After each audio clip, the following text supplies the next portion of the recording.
تو کہتے ہیں آیت نمبر 68 میں ابلغکم، میں پہنچاتا ہوں تم کو رسالاتی ربی، اپنے رب کے پیغامات، وانا لکم ناصح امین، اور بے شک میں ہوں تمہارے لیے خیر خواہ اور امانت دار۔ اواجب تم، آیت نمبر 69، کیا تمہیں تعجب ہے، ان جاءکم ذکر من ربکم، کہ آ چکا ہے آئی ہے تمہارے پاس نصیحت من ربکم، تمہارے رب کی طرف سے، علی رجل منکم، ایک ایسے شخص کی پر جو تمہیں میں سے ہے، لینذرکم، تاکہ وہ تم کو خبردار کرے، واذکروا، اور یاد کرو، اذ جعلکم، جب بنایا اس نے تم کو خلفاء سردار، من بعد قوم نوح کی قوم کے بعد، وزادکم، اور زیادہ کیا تاکہ تم کو، فی الخلق، خلقت میں، بسطن، وسعت میں، فذکروا، تو یاد کرو، آلاء اللہ، اللہ کے احسان، لعلکم تفلحون، تاکہ تم کامیابی پاؤ۔ اب پھر کہتے ہیں کہ میں تو تم تک اپنے رب کی پیغامات پہنچا رہا ہوں، میں تمہارے لیے خیر خواہ ہوں۔ اب تم کو کیا تعجب ہے کہ تمہارے پاس ایک نصیحت لے کر تمہاری طرف سے ایک تمہارا ہی بندہ آ گیا، ایک انسان تمہارے ہی اندر سے نکل کے یہ کہہ رہے کہ میں اللہ کی طرف سے آیا ہوں اور وہ تم کو خبردار کرے، تو تمہیں یہی بات کے اوپر تعجب ہے؟ تو یاد کرو کہ جب تم نے کیا کہتے، تم کو اللہ نے خلیفہ بنایا ہے بعد قوم نوح کے بعد۔ دیکھیں ان کو ہسٹری سے یاد دلا رہے ہیں، ان کے پیچھے قوم نوح گزری ہے، کہہ رہے تم کو وہ ٹائم یاد نہیں ہے؟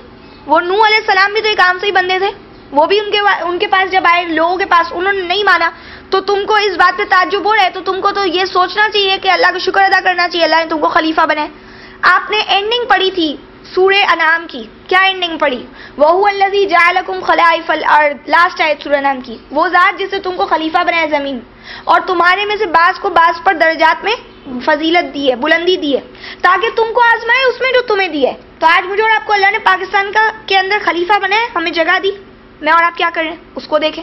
ہم کو اللہ نے کس طریقے سے مشکلوں سے بچایا، یا نہیں بھی تو اللہ کیا کہتے ہیں، اگر تم پھرے رہو گے، تم اللہ کو پیٹ دکھاؤ گے، تو اللہ بدل دیں گے تمہاری قوم کو، اور تمہارے بعد دوسری قوم لے آئیں گے۔ تم بھی جیسے دوسروں کی نسل سے آئے ہو نا آج، تو تم مٹ جاؤ گے اور دوسری نسلیں آ جائیں گی۔ ان کو وہ یہی یاد دلانے کے دیکھ لو تمہیں تو یہ تم بھی بعد میں ان کے خلیفہ بنے ہو، یعنی کوئی ٹائم نہیں لگے گا کہ تم چلے جاؤ گے اور تمہارے بعد لوگ آ جائیں گے، تمہاری سیٹ لے لیں گے۔ اور ویسے بھی آپ دیکھ لیں کہ کوئی دنیا میں رہتا تو نہیں ہے، ہمیشہ تو کوئی نہیں رہتا۔ بات یہاں پہ یہ ہے کہ کون عزت کے ساتھ جاتا ہے اس دنیا سے، کون مومن اور مسلم کی حالت میں جاتا ہے۔ تو فرمایا کہ تم کو اللہ تعالیٰ نے اتنی بسط دی ہے خلقت میں، یعنی تم کو اللہ تعالیٰ نے بڑا طاقتور بنایا ہے، تمہیں اتنی وسعتیں دی ہے، اللہ کی نعمتیں یاد کرو تاکہ تم کامیاب ہو۔ یعنی اللہ نے ان کو، آپ دیکھ لینا قوم عاد کوئی کم تر لوگ تو تھے نہیں، بڑی کیا شاندار ان کی عیاشیاں تھی اور بڑے نخرے والے لوگ تھے۔ آپ سورہ فجر میں پڑھ لیں اللہ تعالیٰ کیا کہتے ہیں کہ قوم عاد جو ہے وہ کیا تھی، اور آپ سورہ شعراء میں پڑھ لیں قوم عاد کے ہر وقت جو ہے بڑی اونچی محل عمارتیں بنا رہی ہے، اور ان کے نبی کہہ رہے ہیں کیا تم بیکار میں ہر جگہ پہ عمارتیں کھڑی کر رہے ہو اور تمہارا کوئی مقصد نہیں ہے؟ یہ ہے جن کو ان کے دین نے دھوکے میں رکھا ہوا ہے۔ تو آج ہم لوگ ہیں، ہم کو بھی اللہ نے اتنا دیا ہوا ہے تو ہم دھوکے میں پڑے، ہم اللہ کی نعمتوں کو یاد نہیں رکھ رہے ہیں۔ یاد رکھنے کا مطلب کیا ہوتا ہے؟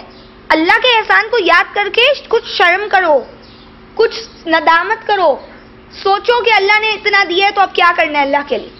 آیت نمبر 70، قالوا وجئتنا، انہوں نے کہا کہ آپ ہمارے پاس آئے ہیں، لنعبد اللہ، کہ ہم اللہ کے بندے بن جائیں، ہم اللہ کی بندگی کریں، وحدہ، اس اکیلے کی، ونظر، اور چھوڑ دیں، ما کان یعبد آباؤنا، جن کی عبادت کرتے تھے ہمارے باپ دادا، فأتنا بما تعدنا، تو لے آؤ ہمارے پاس اس کا جو آپ ہم سے وعدہ کر رہے ہو، ان کنت من الصادقین، اگر آپ سچوں میں سے ہو۔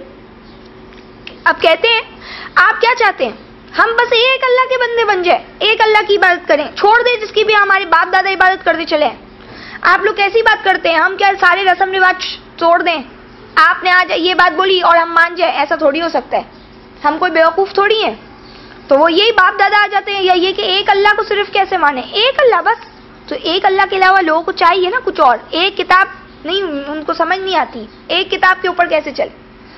ایک اللہ ہر چیز میں ایک اللہ، یعنی یہ کہ محبت میں بھی وہ ایک، اس کے لیے خوف بھی الگ ہی، اس کے لیے جو ہے وہ ہر طرح سے جان نثاری بھی الگ ہی، یعنی اللہ تو آپ پھر دیکھیں نا جب ہم ایکسپلین کرتے ہیں اس بات کو یا ڈسکس کرتے ہیں تو ہمیں کیا بات سمجھ میں آتی ہے کہ ایک اللہ کا مطلب ہی کچھ اور ہے، صرف یہ بولنے کا اللہ نہیں ہے کہ ایک اللہ کے میں اور آپ بندے ہیں، ہر معاملے میں اللہ کی جگہ ہی الگ ہے۔ پھر وَلَمْ يَكُنْ لَهُ كُفُوًا أَحَدٌ، اس اللہ کی برابری تو کوئی کر نہیں سکتا، تو میں اور آپ کو بھی برابری نہیں دینی ہے نا پھر کسی کو۔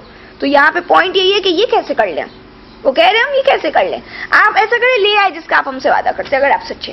اللہ تعالیٰ فرماتے التی لم یخلق مثلها فی البلاد، یہ وہ قوم تھی، یہ وہ قومیات تھی کہ جس کے مثل شہروں میں پیدا نہیں کی. شہروں میں سوچ رہے ہیں، یعنی ایسے بڑے بہت ایڈوانس قسم کے لوگ تھے، ان کے جیسے شہروں میں پیدا نہیں ہوئے، لیکن کیا ہوا؟ برباد ہو گئے. فرماتے 71 میں قول قد وقع علیکم، کہا کہ یقیناً پڑ چکی ہے تم پر من ربکم، تمہارے رب کی طرف سے رجسن، پھٹکار، وغضب اور غضب. اتجادلوننی، کیا تم جھگڑ رہے ہو مجھ سے، فی اسماء، ناموں کے بارے میں، سمیتموہا، جو تم نے خود ہی بنا لی ہے ان ناموں کو، تم سب نے، وآباؤکم، اور تمہارے باپ داداؤں نے، ما نزل اللہ، کہ جس کی اللہ نے نہیں اتاری، بہا، ان ناموں کی، من سلطان، کوئی دلیل، فانتظروا، تو تم انتظار کرو، انی، بے شک میں، معکم، تمہارے ساتھ، من المنتظرین، انتظار کرنے والوں میں سے ہوں. اب دیکھیں کیا فرمایا، کہتے ہیں کہ اچھا تمہارے اوپر تو، اب حضرت ہود کا اسٹیٹمنٹ ہے کہ اچھا تمہارے اوپر تو تمہارے رب کی طرف سے جو ہے نا پھٹکار، رجس اتر گئی ہے اور غضب آ گیا ہے، تم لوگ تو یعنی انتہائی ہٹ دھرم ہو، کوئی تس سے ماں سونے کو تیار نہیں ہو، الٹا یہ کہہ رہے ہو ایک اللہ کو کیسے مان. تو تمہارے اوپر تو گندگی چڑھ گئی ہے. رجس سمجھتے کیا ہے؟ اللہ فرماتے ہیں وَيَجْعَلُوا الرِّجْسَ عَلَى الَّذِينَ لَا يَعْقِلُونَ، قرآن میں آتی ہے بات کہ اللہ تعالیٰ ان لوگوں کے اوپر رجس ڈال دیتے. رجس یعنی پلیدی، یہ جو یہاں پہ لکھا ہوا ہے نا، انہوں نے اس کا مطلب جو لکھا ہے پھٹکار، تو پھٹکار اللہ تعالیٰ ڈال دیتے ان لوگوں پر جو عقل سے کام نہیں لیتے. تو آج یہ لوگوں نے جب عقل سے کام نہیں لیا تو اللہ تعالیٰ نے ان کے اوپر کیا ڈال دی؟ پھٹکار ڈال دی. اور پھٹکار یعنی یہ کہ جب آپ سوچ رہے نہیں ہو، سمجھنے کو تیار نہیں ہو، تو اب اللہ کی طرف سے بھی آپ کو ہیلپ نہیں ملے گی. اور دوسری بات یہ کہ ان کے اوپر غضب آئے اللہ کا، یعنی جس کو ہم کہتے ہیں اللہ کی لعنت.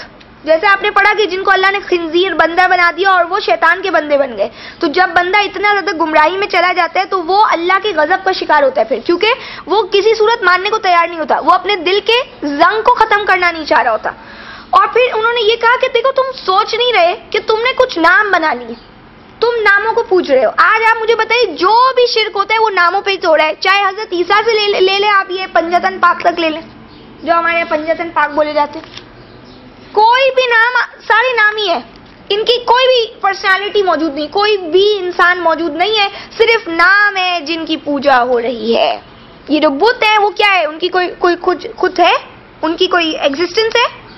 وہ پریزنٹ ہے؟ وہ موجود ہے؟ نہیں، نام ہے. آج میں اور آپ بھی ناموں کو پوج رہے ہیں. کس طرح؟ دوسرے ایک سینس میں، یہ جو برانڈز کے پیچھے ہم بھاگتے ہیں، یہ نام ہی تو ہے جن کو ہم نے پوجنا شروع کر دیا. اس کے بغیر مجھے نہیں چلتا، یہ معبود بنا دی ہم نے اپنی خواہشات. تو یہ بھی جو ہے نا، یہ اس طرح سے، یہ اللہ کے بندے ایسے نہیں ہوتے، اللہ کے بندے ایسے نہیں جیتے. ان کے لیے یہ نہیں ہوتا کہ یہ چیز کے بغیر میں نہیں ہوں، ان کے لیے یہ ہوتا ہے اللہ کی رضا کے بغیر میں کچھ نہیں ہوں، میری صلات، میرا جینا، میرا مرنا صرف اللہ رب العالمین کے. یہ توحید ہوتی ہے. میں اور آپ یہ نہیں بولے انہوں نے نام بنا لیے تھے اور ہم نے کچھ نہیں کیا، ہم نے بھی بہت سارے نام بنائے. فلاں جگہ پہ ہی شادی ہوگی، اس کے علاوہ اگر اس جگہ پہ ہو گئی تو ہماری ناک کٹ جائے گی. فلاں چیز ہے، یہی کرنا ہے میں نے. کس بات کیا کرے؟ کس بات کا تکبر ہے مجھے اور آپ کو؟ یعنی اگر آپ سوچیں ان باتوں کو، ہم لوگوں نے ہماری سوچ کتنی چھوٹی ہو گئی اب کہ ہم نے اللہ کو چھوڑ دیا. ہمیں اللہ سے قرب حاصل کرنے کے لیے کوئی ہمارے پاس فیلنگز نہیں ہے، کوئی پیشن نہیں ہے، کوئی ویژن نہیں ہے، اور صرف یہ رہ گیا ہے کہ یہ دنیا جو کچھ ناموں کے اوپر چل رہی ہے اس کے پیچھے بھاگو. بس اس کا فین بن جاؤ، اس کے فین بن جاؤ، چاہے وہ کتنا ہی گھٹیا انسان ہو. تو یہ کچھ نام ہے نا جن کو ہم پوج رہے ہیں، ان کی حیثیت کیا ہے؟ تو یہ لوگ بھی ناموں کی پوجا کریں، اور اللہ کرے یہ رچ ہے تمہارے اوپر. یہ تم عقل سے جو کام نہیں لیتے نا، جو دنیا کرتی ہے اس کے پیچھے بھاگتے ہو، فالوورز بنے ہوئے ہو. کس کے؟ فیشن کے، ماڈرنزم کے، سو کالڈ جو ساری چیزیں ہیں. obviously یہ وہاں پہ جا کے آپ کو، مجھے اور آپ کو بتائے گی کہ میں اور آپ کتنے بیکورڈ تھے اور کتنے اسٹوپڈ تھے جو ان چیزوں کو ہم نے جو ہے اپنا لائف سٹائل بنائے، کہ وہ جہنم کا ٹھکانہ جو ہے ہمارے لیے اگر بنے گی. جو بھی غلط ٹرینڈز کو میں اور آپ فالو کریں، جو بھی چیزیں جن کے لیے میں اور آپ نے پتہ نہیں ان کو کیا سمجھا، حالانکہ ان کی کوئی حیثیت نہیں ہے اور وہ اللہ کے خلاف جاتی ہے، تو پھر کیا ہے؟ میرے اور آپ پہ بھی پلیدی پڑ گئی ہے، دماغ ہمارے خراب ہو گئے، کرپٹ ہو گیا ہمارا مائنڈ. اور یہ اللہ کا غضب ہے جو بندے کے اوپر آتا ہے، اور ہم اور آپ اس بغیر دلیل کی چیزوں کے پیچھے بھاگ رہے ہیں. آج جو لوگ دین کو بھی اسی طرح سے لے کے چل رہے ہیں اور وہ سمجھنے کو تیار ہی نہیں ہے کہ کیا حق ہے، تو وہ لوگ بھی اللہ کے غضب کا شکار ہیں. اور ایکچولی تو یہی بات یہیں سے اسٹارٹ ہوئی تھی. تو اللہ کہہ رہے ہیں، اللہ کے نبی کہہ رہے ہیں انتظار کرو، میں بھی تمہارے ساتھ انتظار کروں. جسٹ ویٹ اینڈ واچ، دیکھو کیا ہوتا ہے. اب کیا ہو سکتا ہے، یعنی ایسے لوگوں کو سمجھا کے ایٹ لاسٹ وارننگ دے کے اب عذاب لا کے تو نہیں دے سکتے تھے نبی. آیت نمبر 72 میں فرماتے ہیں فَأَنْجَيْنَا، تو ہم نے بچا لیا اس ہود کو، وَالَّذِينَ مَعَهُ، اور ان لوگوں کو جو ان کے ساتھ تھے، بِرَحْمَةٍ مِنَّا، ہماری خاص رحمت سے، وَقَطَعْنَا، اور کاٹ دی ہم نے دَابِرَ الَّذِينَ، ان لوگوں کی جڑ، كَذَّبُوا بِآيَاتِنَا، جو ہماری آیتوں کو جھٹلاتے ہیں، وَمَا كَانُوا مُؤْمِنِينَ، اور وہ ایمان والے نہیں تھے. کہا کہ ہم نے بچا لیا اس ہود کو اور وہ جو ان کے ساتھ تھے، خاص ہماری مہربانی سے. اسپیشل ٹریٹمنٹ ہو رہا ہے ان کے ساتھ جو ایمان والے. کتنی بڑی چیز ہے، کیا پروٹوکول ہے جو فرشتوں کے تھرو مل رہا ہے، جو اللہ کے پاس سے مل رہا ہے. اور اللہ کہتے ہیں جڑ کٹ کے رہ گئی، سمجھتے ہیں؟ یعنی جڑ تک ان کی جو ہے وہ اکھڑ گئی، مطلب کوئی سیڈ تک بھی باقی نہیں رہا ان کو. تو یہ اللہ جب ختم کرنے پہ آتے تو ایسا کرتے، اور صرف اس کی وجہ کیا تھی؟ آیتوں کی تکذیب، اور وہ ایمان والے نہیں تھے. آیت نمبر 73 وَإِلَىٰ ثَمُودَ أَخَاهُمْ صَالِحًا، اور سمود کی طرف ان کے بھائی صالح کو بھیجا. قَالَ يَا قَوْمِ، انہوں نے کہا اے میری قوم، اعبدوا اللہ، اللہ کی بندگی کرو، مَا لَكُم مِّنْ إِلَٰهٍ غَيْرُهُ، تمہارے لیے اس اللہ کے علاوہ کوئی معبود نہیں. قَدْ جَاءَتْكُمْ بَيِّنَةٌ مِّن رَبِّكُمْ، یقیناً تمہارے پاس آ چکی ہے کھلی دلیل تمہارے رب کی طرف سے. هَٰذِهِ نَاقَةُ اللَّهِ، یہ اللہ کی اونٹنی، لَكُمْ آیا، تمہارے لیے ایک آیا ہے، معجزہ ہے. فَذَرُوهَا، تو چھوڑ دو اسے، تَأْكُلْ فِي أَرْضِ اللَّهِ، کہ وہ چرتی پھرے، وہ کھائے اللہ کی زمین میں. وَلَا تَمَسُّوهَا، اور نہ ہاتھ لگانا اسے، بِالسُّوءِ، برے ارادے سے. فَيَأْخُذَكُمْ، تو پکڑے گا تم کو، عذاب علیم، درد دینے والا عذاب. اب کیا کہا؟ قوم سمود کی طرف ان کے بھائی حضرت صالح کو بھیجا تھا، انہوں نے بھی یہی کہا اللہ کے علاوہ کسی کی بندگی نہیں کرو. تمہارے پاس بینہ آ گئی ہے، بینہ کیا؟ پروف، بالکل کلیئر ایویڈنس ہے، اللہ کی طرف سے آ چکا ہے. اور اس میں یہاں پہ جو بینہ مزید کیا بتائی جا رہی ہے، یہاں پہ جو بات بتائی جا رہی ہے، یہ اللہ کی اونٹنی تمہارے لیے نشانی. بینہ آ گئی ہے، یعنی ظاہر وہ جو بات بتا رہے ہیں کہ اللہ کے بندے بنو، تمہارے علاوہ اللہ کے علاوہ تمہارے لیے کوئی معبود نہیں، انہوں نے اس کو بیان کیا اور اس کے بعد کہا یہ اللہ کی اونٹنی تمہارے لیے ایک نشانی. اچھا، یہ جب نبی آتے ہیں تو اس کے بعد کوئی نہ کوئی ایسی چیز آتی ہے نا کہ اللہ تعالیٰ کہتے ہیں کہ جب نہیں ہم نے بھیجا کوئی رسول کو، لیکن ہم نے پکڑا اس کے اہل کو باسا اور درا کے ساتھ، سختیوں اور تکلیف کے ساتھ، شاید کہ وہ گر گرائے. تو اسی طرح سے کیا آتی ہے؟ آزمائشیں آتی ہیں. آپ دیکھیں رسول آتے ہیں اور آزمائشوں کا سلسلہ جو بھی ماننے والے ہوتے ہیں تو ان کے ساتھ شروع ہوتا ہے. یہاں پہ ان کی آزمائش یہی تھی کہ اللہ کی اونٹنی ہے تمہارے لیے نشانی. یعنی ظاہر ہے آپ دیکھو یہ کتنی بڑی ایک نشانی ہے، جیسے میرے اور آپ کے لیے سورج چاند وغیرہ پوری کائنات ہی اللہ کی نشانی ہے. تو کہتے ہیں کہ اس کو جو ہے نا اب تم چھوڑ دو. یہ ایک ٹیسٹ میں آ گئے وہ لوگ، ایک امتحان میں آ گئے، کیا کہ یہ زمین سے اللہ کی کھائے گی اور تم روک نہیں سکتے. اور بھی تو بہت ساری اونٹنیاں ہوتی ہیں، بہت سارے اونٹ ہوتے ہیں، لیکن اس کے معاملے میں اب تمہیں کیا کرنی پڑے گی؟ یہ اس کو مت چھیڑنا، تم ان کو برے اس ارادے سے مت چھونا، تو تم کو عذاب پہنچے گا ورنہ درد دینے والا. اچھا، یہ ایک ٹیسٹنگ ہوتی ہے کہ بندہ یہاں پہ اگر فیل ہو گیا تو آگے بھی اس نے کچھ نہیں کرنا، اگر آپ اس طرح سے سمجھ لیں. جیسے کہ ان کے لیے کہا مچھلی کا شکار نہیں کرنا ہفتے والے دن، جب انہوں نے شکار کیا تو اللہ نے بندر بنا دیا. تو یہ بات جو اس طرح کی آتی ہے، آج مجھے اور آپ کو جب اللہ کہتے ہیں کہ شکار کم نہیں کرنا احرام کی حالت میں، اللہ تعالیٰ نے مجھے اور آپ کو بولا جمعے والے دن تجارت مت کرنا، اسپیسیفک ٹائمنگز میں جب آپ کو کال دی جائے صلاۃ کی، یعنی جب ظہر کی نماز جب ہم پڑھتے ہیں تو اس وقت میں اور آپ اگر یہ کام کرتے ہیں تو پھر ہم پر بھی اللہ کا عذاب آنے میں دیر نہیں لگے گی. یعنی ان کے اوپر ظاہر عذاب کی وجہ یہی بنی.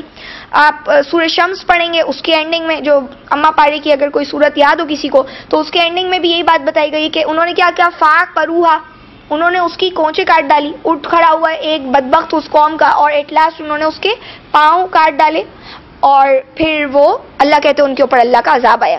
تو یہ ایک ہی چیز سے ان کی اچھی خاصی وہ، یعنی ظاہر ہے وہ اللہ کو مان بھی نہیں رہتے اور پھر انہوں نے یہ بات کو بھی نہیں مانا، تو ایٹ لاسٹ کیا ہوا؟ اللہ کا عذاب آیا ان کے اوپر. آیت نمبر 74 میں کہتے ہیں وَاذْكُرُوا إِذْ جَعَلَكُمْ، اور یاد کرو جب تم کو بنایا خلفاء، خلیفہ، مِن بَعْدِ عاد، کس کے بعد؟ قوم عاد کے بعد.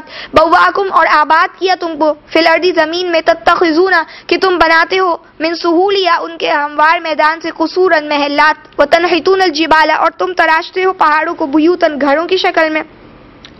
فاذکروا علی اللہ، تو یاد کرو اللہ کے احسان کو، ولا تعثوا، اور مت پھرو، فی الارض، زمین میں، مفسدین، فساد کرنے والے بن کر. اب دیکھیں حضرت صالح اپنی قوم کو وہی بتا رہے ہیں، ویسے ہی میسج دے رہے ہیں جیسے حضرت ہود